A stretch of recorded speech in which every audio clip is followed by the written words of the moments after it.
Quero registrar minha gratidão a Deus pelo convite que me foi feito, pelo conselho missionário, pela liderança da igreja. Para mim foi uma alegria muito grande poder passar mesmo pouco tempo, estar aqui com os irmãos. E vou levar com muito carinho aí os diálogos que tivemos com muitos de vocês nos momentos de intervalo, né? Como o pastor falou, amanhã estaremos junto com os irmãos da quarta, e já à tarde eu tenho que retornar para São Paulo, já me preparar, porque na sequência eu estarei indo para Angola. Eu conto com as orações dos irmãos, né? Gostaria de convidá-los a abrir a palavra de Deus no livro de Romanos, capítulo 15. Nós vamos ler do versículo de número 14 até o versículo de número 21. Paulo, escrevendo aos Romanos, capítulo 15, versículo 14 ao 21. Eu vou estar lendo os versos pares e os irmãos lerão os versos ímpares. Eu os convido mais uma vez a se colocarem em pé. E certo estou, meus irmãos, e o mesmo a vosso respeito, de que estáis possuídos de bondade, cheios de todo o conhecimento, apto para vos admoestardes uns aos outros.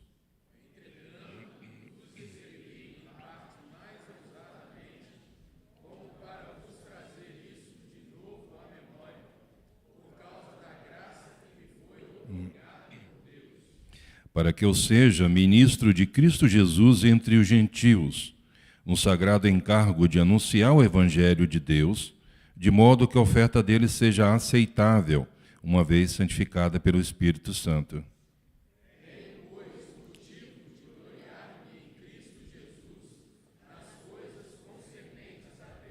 Porque não ousarei discorrer sobre coisa alguma, senão sobre aquelas que Cristo fez por meu intermédio, para conduzir os gentios à obediência por palavras e por obras,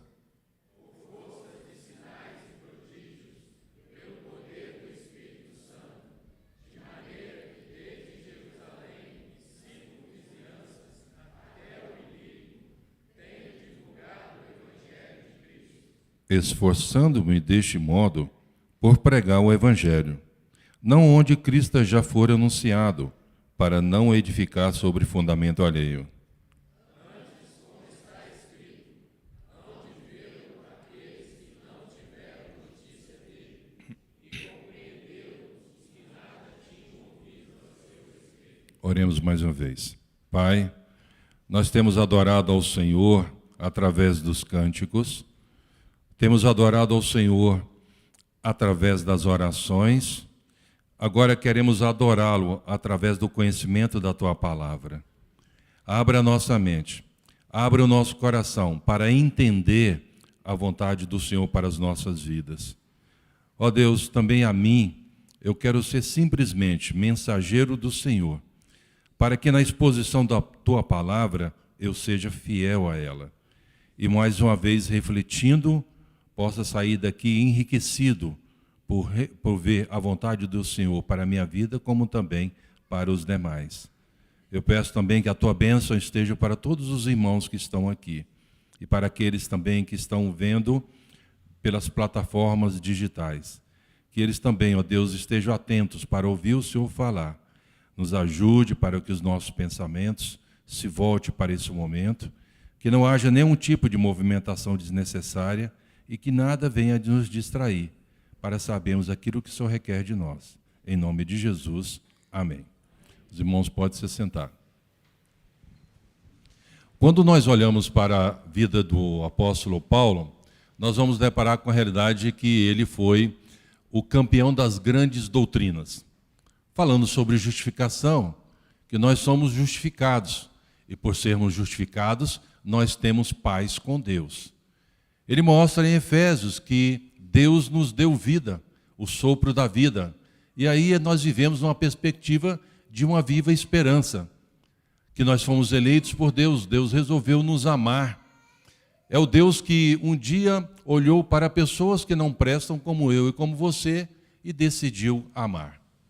Quando vimos o texto lido por aqui, nós vamos ver que Paulo olha para esse grupo, vendo que esse grupo teria uma potencialidade enorme para frutificar os valores do reino de Deus, porque era um grupo que não havia muitas dissensões, não havia muitos conflitos. Então, por ver esse grupo com esse potencial, ele fala: vocês estão aptos, vocês estão prontos para fazer uma diferença nesse mundo. E aí a descrição de todo o texto vai correr nessa perspectiva. Se de fato nós fomos alcançados pela graça de Deus, se de fato nós conhecemos a Deus, a nossa vida deve gerar frutos. Porque se nós não geramos frutos, para que a nossa existência? Jesus, quando olha para a figueira, ele fala que ele era a figueira. E a figueira precisa de podagem, tirando aqueles galhos que não dão frutos. E quando nós não damos fruto, a nossa existência já não tem mais sentido. Nós não mais vivemos, mas estamos como sendo mortos andarilhos no caminho que temos traçado pela nossa própria existência. E quando nós olhamos aqui, Paulo, ele vai descrever 3 aspectos importantes que eu gostaria de deixar para os irmãos, que de fato, nós fomos alcançados pela graça de Deus, então deve gerar em nossa vida, em nosso coração, uma ação permanente de frutificar onde nós estamos. Porque as pessoas estão passando por nós a cada dia, a cada momento. É a nossa relação no mercado, é a nossa relação em uma farmácia, é a nossa relação no trabalho, na escola, nas relações humanas. Sempre vai ter alguém que vai estar passando por nós. E muitas delas estão gritando no silêncio. E nos falta a sensibilidade do Espírito Santo para ouvir os seus gritos. E assim dar a mensagem mais importante que ela pode receber. A mensagem única que pode transformar a sua vida para o eterno.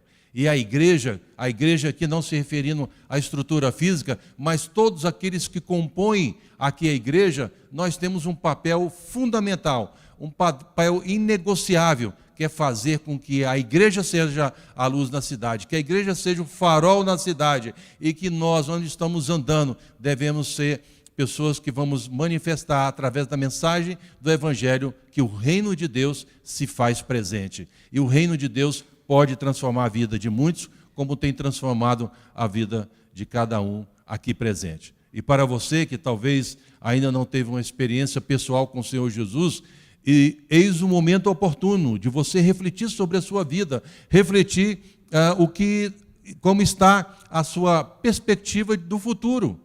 O pós-morte. Então, quem sabe, Deus pode estar gerando no seu coração um desejo de arrepender dos seus pecados, confessar os seus pecados e se render à cruz de Cristo. E aqui no texto, então, Paulo entra naquela perspectiva, vendo que esses irmãos poderiam ser diferentes. Ele inicia dizendo: estou certo, meus irmãos, versículo número 14. Ele não estava conversando com a comunidade que não tinha um entendimento de quem era Deus. Eles tinham conhecimento dos valores da fé cristã. E, portanto, Paulo ele introduz no versículo 14, dizendo que eles tinham 2 características que eram importantes. Era importante ele fixar na mente dessas pessoas essas características. Ele fala que essas pessoas eles estavam possuídos de bondade e também de conhecimento. Alguns anos atrás eu li um livro muito interessante, que falou muito na minha vida, que ali o autor estava descrevendo as bem-aventuranças, e ele estava citando bem-aventurado, por exemplo, os misericordiosos. Quando pensamos em ações de misericórdia, talvez você pense: eu vou dar um prato de comida para alguém que está com fome. Devemos fazer isso sim. Mas o relato do autor, ele fala que quando nós olhamos para os necessitados, nós não devemos simplesmente dar um prato de comida, mas gerar naquela pessoa a vida, fazendo que ela se torne uma matriciadora de misericórdia. Então implica não somente aliviar a fome, mas levantar a pessoa da dignidade para ela continuar a viver com dignidade e ter ações de misericórdia para as outras vidas. Olhamos o texto, fala sobre de bondade, no fato de você saber que existe a bondade, que deve ser parte da nossa história, somente o conhecimento não vai fazer a diferença.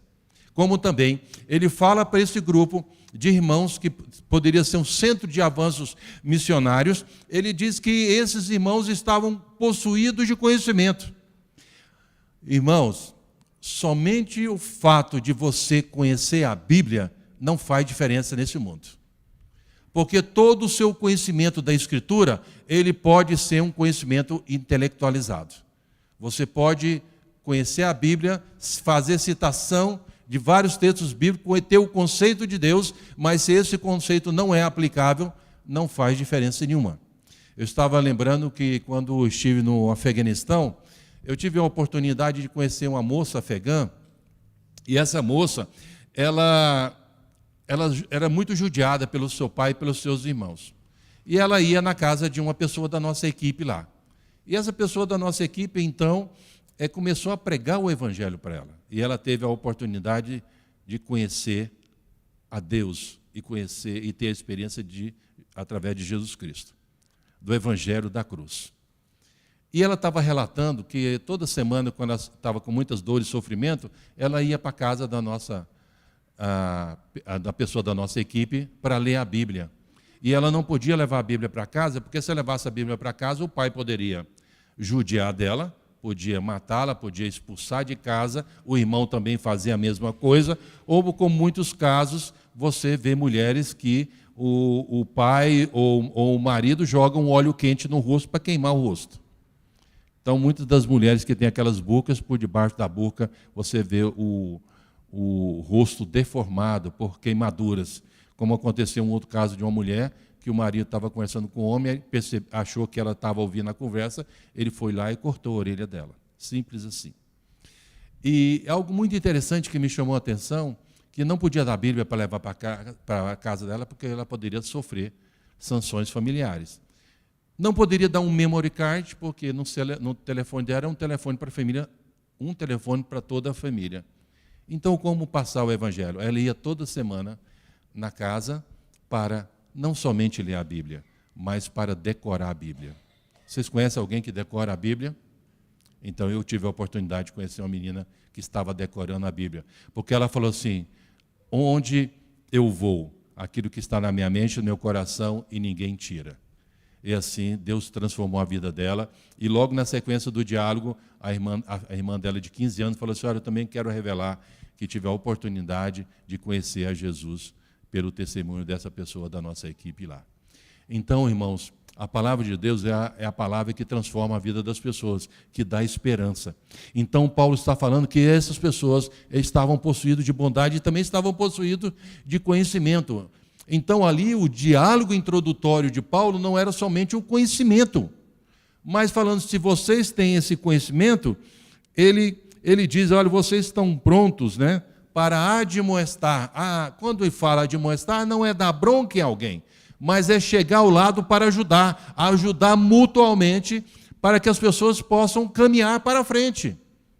E aí, Paulo vai descrever, mostrando, fala, eu escrevo, versículo 15, mais ousadamente, para trazer na memória a graça que foi outorgada, a graça de Deus que deu aí, o Senhor deu o sopro da vida, e nós vivemos na viva esperança de um dia desfrutar da sua comunhão até para todo sempre. Então Paulo fala assim, olha, traga na memória o que o Senhor fez por você.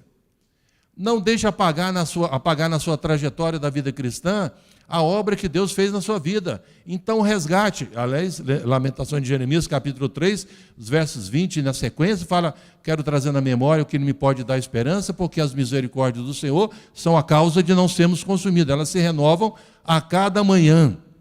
Então Paulo falou, traga a mente de vocês o que Deus fez por você, porque quando a gente começa a resgatar a obra do Senhor sobre as nossas vidas, irmãos, não dá para encapsular o amor de Deus. A gente tem que viralizar o amor de Deus. A gente tem que usar todos os recursos que temos, todas as tecnologias, as plataformas digitais que nós temos, fácil aí, temos que usar isso tudo para fazer que o nome de Deus se torne conhecido aqui, como até os confins da terra, nos lugares mais inóspitos da terra. Então, Paulo, ele introduz, falando para essas pessoas, fala assim, olha, resgate o que o Senhor fez por você. E a partir daí, você deve assumir alguns papéis. E ele introduz no versículo de número 16, dizendo, olha, para a frutificação na vida cristã, você tem que entender qual é o seu papel. No verso 16, ele fala que eles são o quê? Ministro de Cristo Jesus, Aqui não está falando do pastor, não está falando do missionário, mas todos aqueles que foram alcançados pela graça de Deus, sem exceção, faz parte desse grupo de pessoas que devem ministrar o Evangelho de Deus. Talvez você possa perguntar, mas eu não fiz seminário, eu não estudei muito a Bíblia. Irmãos, a nossa vida tem que falar muito alto, porque nós estamos no palco da vida, as pessoas estão observando aquilo que a gente faz, aquilo que a gente fala, as pessoas estão observando as nossas comunicações, as nossas interações, e qual é a mensagem que nós passamos para as pessoas. Então Paulo fala assim, assuma esse papel, e é interessante também que ele vai descrever que, olha, você assume esse papel focado para um grupo. E o grupo, segundo o texto, são os gentios, pessoas que não têm conhecimento de Deus. Por que Paulo descreve isso? Eu gosto muito de pensar na ideia de que Paulo está colocando na mente deles, fala assim, olha para aquelas pessoas que não têm conhecimento de Deus. E a gente tem que olhar, irmãos. Não se envolver e não absorver os valores e o princípio dessas pessoas, mas olhar e mostrar essa pessoa deve ser um alvo do Evangelho de Deus, porque senão nós vamos gastar muito tempo, a nossa energia, a nossa vida pregando só para crente, e muitas vezes para crente ruim, que não quer mudar de vida. É o conhecido crente, vocês oram por mim. Você conhece aqueles crentes? Vocês oram por mim, vocês oram por mim? Ele vive na perspectiva de terceirizar a oração. Ele não quer ter uma experiência pessoal com Deus através da palavra de Deus. E aí ele arruma alguém que sempre vai interceder, como se a outra pessoa tivesse aí uma posição hierárquica melhor do que Jesus para ter acesso à presença de Deus. E a gente gasta muita energia, com tais pessoas. Pessoas não querem mudar, não querem ser transformadas, não querem ter experiências pessoais com o Senhor e não querem conhecer a palavra de Deus. Então Paulo fala assim, olha, foque nos gentios, concentre o seu tempo e energia para pessoas que não têm o conhecimento de Deus. E ele vai descrever ainda nesse verso, fala assim, para levar essas pessoas, a ter interação com essas pessoas, leve a ela a mensagem do Evangelho de Deus. Nós não devemos anunciar a primeira igreja presbiteriana de Juiz de Fora, porque quando a gente aponta as pessoas para essa igreja, nós vamos apontar para todas as deformações de caráter que compõem os seus membros. E todos nós temos deformações de caráter. Quando pregamos o Evangelho, nós devemos apontar às pessoas a cruz de Cristo. Não ao entretenimento na igreja, porque tem um pessoal legal, porque tem irmãos bons, porque tem programas sociais legais, ou outras atividades. Tudo isso deve acontecer e devemos fazer na igreja, que faz parte das atividades dela. Mas quando atraímos as pessoas, a gente tem que atrair para levá-las diante da cruz de Cristo. A transformação. Se você ama alguém, a melhor mensagem, o melhor presente é o Evangelho, porque ele dá a viva esperança para o eterno. Então Paulo, ele descreve e fala assim, anuncia o Evangelho de Deus. Mas é interessante que pessoas estavam convertendo ao Evangelho e apareceram aqui o que eu chamo de os críticos de plantão. Os críticos de plantão são aquelas pessoas que normalmente não faz nada na igreja, mas sempre está criticando. Sempre tem alguém que quer fazer alguma coisa. E sempre tem alguém que levanta para ser contra. Mas eu acho que aqui não tem essas coisas. É alguma igreja hipotética aí. Aqueles que estão fazendo, continue fazendo. Aqueles que não querem fazer, saia da frente. Porque senão vai deparar com a realidade como eu ouvi um relato de um pastor, que ele estava compartilhando com outro pastor mais idoso, falou assim, pastor, eu estou numa situação crítica na igreja. Porque tem um irmão que tem dificultado muito o trabalho para avançar. Ele é um crítico permanente, tudo para ele é difícil, tudo não vai dar certo. E a gente está tentando fazer alguma coisa, já orei para Deus abençoar a vida dele, já orei para Deus mudar a mentalidade dele, mas ele não muda. O que eu devo fazer? Ele pedindo um conselho. Aí o pastor falou assim, não, você deve mudar a oração. Você já não pediu a Deus para abençoar, mudar a mentalidade, mudar a postura dele, e ele não mudou? Muda a oração. Falou, mas como é que eu vou mudar a oração? Que tipo de oração que eu devo fazer? Aí o pastor mais idoso falou assim, agora você deve falar assim, Senhor, o teu filho está na igreja e tem atrapalhado o avanço da obra de Deus. Eu quero pedir ao Senhor que o Senhor leve ele para junto de ti, para desfrutar das insondáveis riquezas de Cristo. que vá para o esconderijo do Altíssimo, porque aqui na terra ele está atrapalhando. Reverendos, se alguém desaparecer essa semana, eu não tenho responsabilidade. Então, essas pessoas que estavam convertendo, esses críticos de plantão, falaram, não, esse pessoal tem que passar pelo cerimonial da circuncisão. Irmãos, a maior circuncisão que o homem pode passar é a circuncisão do Espírito Santo. É o Espírito Santo fazendo a obra no coração dele. E não se preocupe, porque o nosso papel é pregar, o nosso papel é anunciar. Cabe a Deus, a sua soberana vontade, converter quem ele deve converter. Não existe a quarta pessoa da Trindade. Não se coloque, porque não existe. Seu papel não é esse. O seu papel é propagar o Evangelho. E aí Deus, na sua soberana vontade, vai mudar os corações. E a forma como Deus age, ele transcende muitas vezes a nossa capacidade de entender como Deus age, vai mudando a vida de pessoas, a gente que menos espera. Quando eu estava namorando a minha esposa, o meu sogro falava assim, olha, eu detesto crente. Ele era ateu. Detesto crente. O único defeito do Marcos Agripino é ser crente. Né? Falando ele, né? E sempre a gente falava de Deus é amor, que Jesus é a esperança, era o Salvador, que ele deveria arrepender, e tudo entrava no ouvido, saía no outro. Ele falou, não quero essas conversas, não. E eu falei, Mônica, vamos mudar a estratégia, vamos só orar pelo seu pai.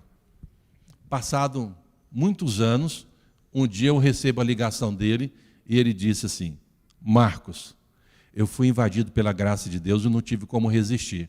Eu quero convidar você para o meu batismo.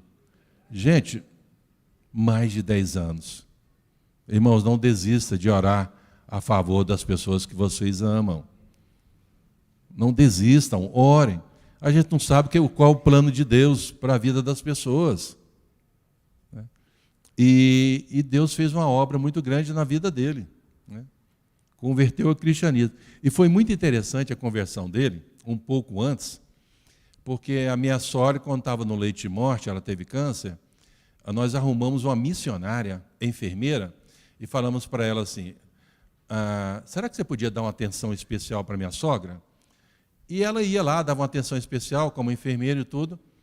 E aí meu sogro estava sempre lá no leito, lá e tudo, e ela começou a falar para ele do Evangelho. Eu não sabia disso, nem minha esposa sabia disso. Depois que a minha sogra faleceu, passado 3 meses, o meu sogro conversa comigo, com a minha esposa e com a outra filha dele, e falou assim, olha, eu amei a mãe de vocês até o último suspiro dela. A vida continua, eu vou casar. A gente assustou, né? 3 meses depois de falar que vai casar, né?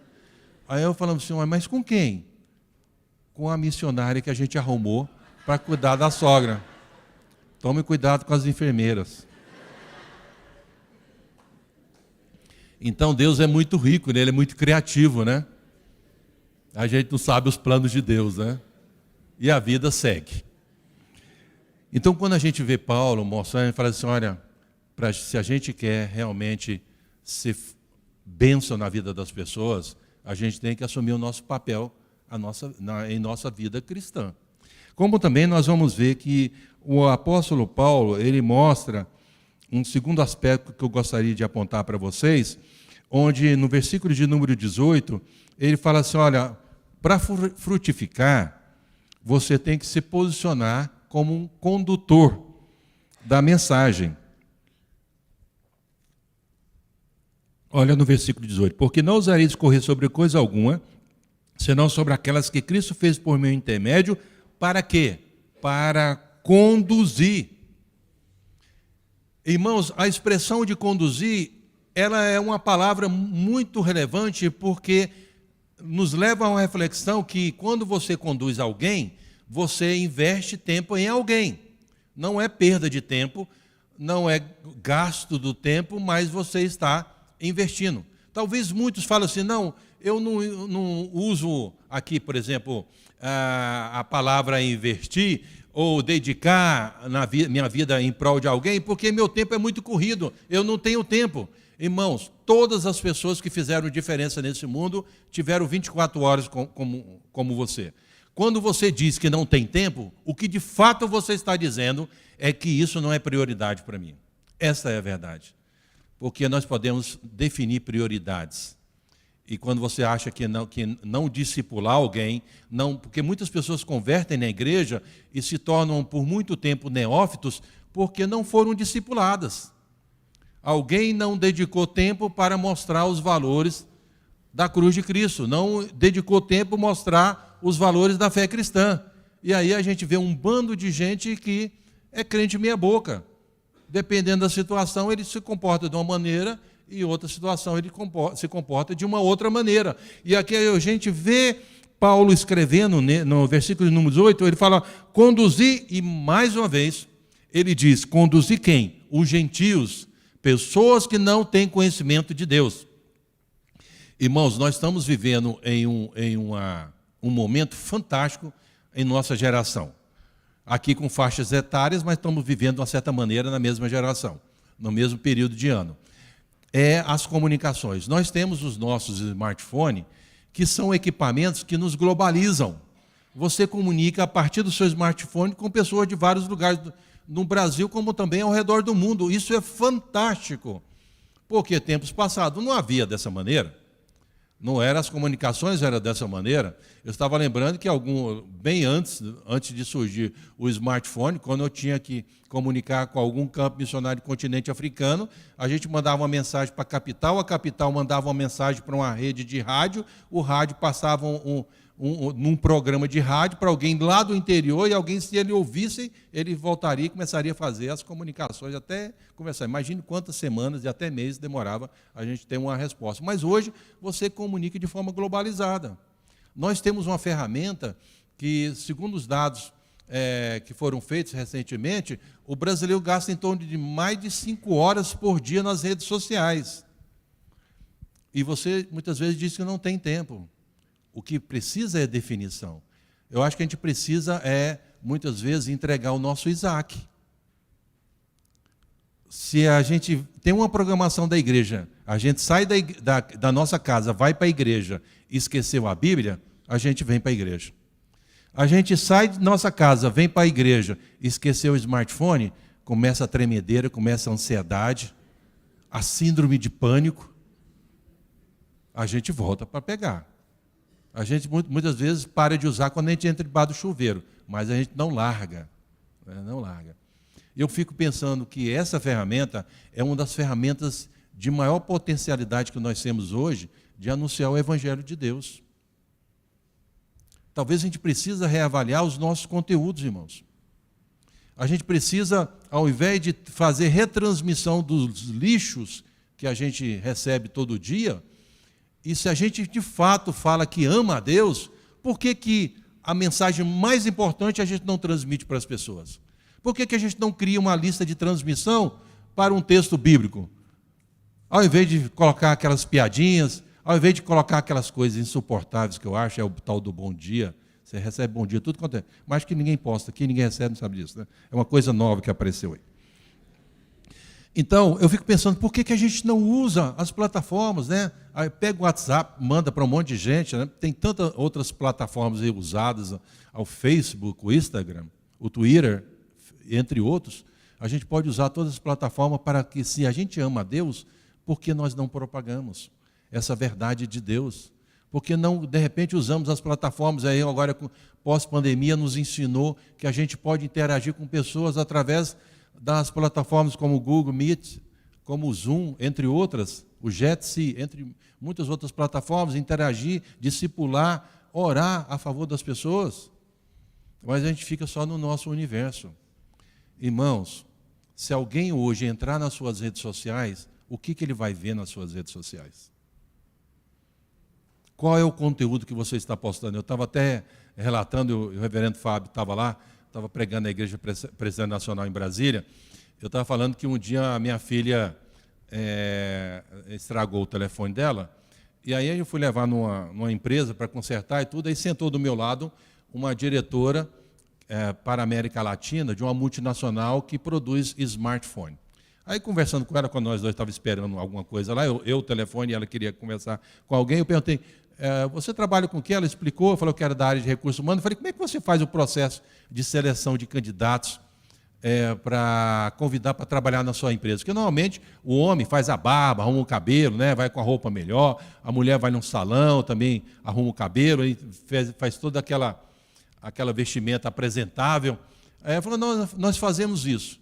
Mas hoje nós temos uma das ferramentas mais eficazes para contratar pessoas. Eu falei, qual? Me ensina. Ela falou, as redes sociais. Porque as pessoas nas redes sociais, elas são o que elas são. Ali eu sei o que ela é, o que ela posta, porque o que ela posta é o que ela acredita. Se ela põe lixo lá, dentro dela tem lixo. Se ela tem interação com amigos que não têm conteúdo, não têm relevância nas suas mensagens, ela é uma pessoa rasa. E ali eu sei quem de fato ela é. E ali eu faço o processo seletivo. Então, se vocês estão aí pleiteando novos trabalhos, jovens, revejam as suas redes sociais. E eu não estou falando só de uma multinacional, não. Eu tive experiência com outras. Até agora eu estou aplicando para os candidatos a missionários da PMT. Você fala, não, eu quero ir para o campo, quero pregar o evangelho. Então, vamos ver as redes sociais. Se ele posta a mensagem do evangelho, se ele prega o evangelho lá. Então, ali reflete quem nós somos. Porque a gente está aí despejando o que eu uso a expressão da verborreia, né? É a junção da palavra verbo, que significa palavra, e arré de palavras, né? Então, a junção é de arré de palavras digitais. A gente está despejando muitas.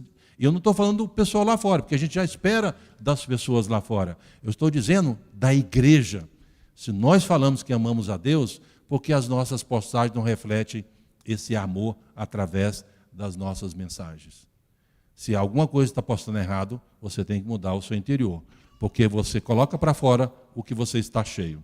Então, quando a gente vê Paulo aqui, descrevendo desse versículo número 18, de conduzir os gentios, ele vai descrever através de obediência, por palavras e por obras, por forças e sinais e prodígios, pelo poder do Espírito Santo. E não se preocupe, irmãos, da forma como Deus vai agir. Paulo está apontando aqui que o papel é levar essas pessoas que não têm o conhecimento de Deus à obediência. E aí ele mostra aqui de várias maneiras. E Deus é muito mais criativo do que a gente imagina. A gente tenta enquadrar a Deus a forma como ele vai fazer. Deus, eu estou orando, eu estou dando um texto bíblico, eu estou dando uma Bíblia, e a pessoa vai converter, vou levar a igreja e vai converter. Não se preocupe quem vai. O papel é saturar do Evangelho de Deus. E Deus tem feito tantas coisas ao redor do mundo, irmãos, que muitas vezes nos impressiona.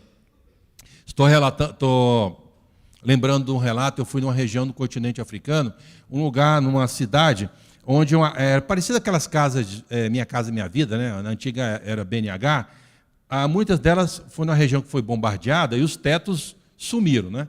Aí os missionários chegaram lá, colocaram umas palhas, né, para cobrir o teto. Eu cheguei nesse lugar para ficar hospedado, fiquei hospedado na casa de um casal de missionários, me deram um colchonete de pescador. E você imagina, eu com 1,92 m, com aquele colchonete fininho, e só pegava metade do meu corpo, né, no chão de terra. Aí eles colocaram uma tela para proteger dos mosquitos, a malária era muito intensa, tinha 2 buracos desse tamanho na tela. Até eu pensei, que tamanho é os mosquitos aqui, né? Fiquei lá olhando para o teto, mas é muito interessante. A irmã lá, ela tinha pego mais de 20 malárias. Mas qual que era o alvo daqueles jovens? Aí eu vi os jovens cantando aqui, né? Olha, essa conferência, ela tem que desembocar em uma ação prática. Ela não pode ser mais um programa anual dessa igreja. Porque quando vocês cantaram isso aqui, eu prestei atenção na letra que vocês cantaram, vocês colocaram para fora. Ali vocês não estavam cantando para a igreja, estavam cantando para Deus. Vocês se comprometeram diante de Deus, tudo aquilo que vocês relataram através do cântico. É muito sério, irmãos. E aqueles jovens, então, eles tinham um alvo, tinha uma montanha lá, e tinha um grupo lá na montanha que eles não sabiam quem era esse grupo, que se falava qual língua, se era arredio, se era violento, mas o alvo dos jovens era subir essa montanha. Eram umas 4 horas de carro até no pé da montanha, e mais umas 6 horas subindo a pé. Aí naquele dia lá, 2 jovens subiram a montanha. Quando chegaram lá, veio um homem da aldeia falando assim, por que vocês demoraram tanto tempo?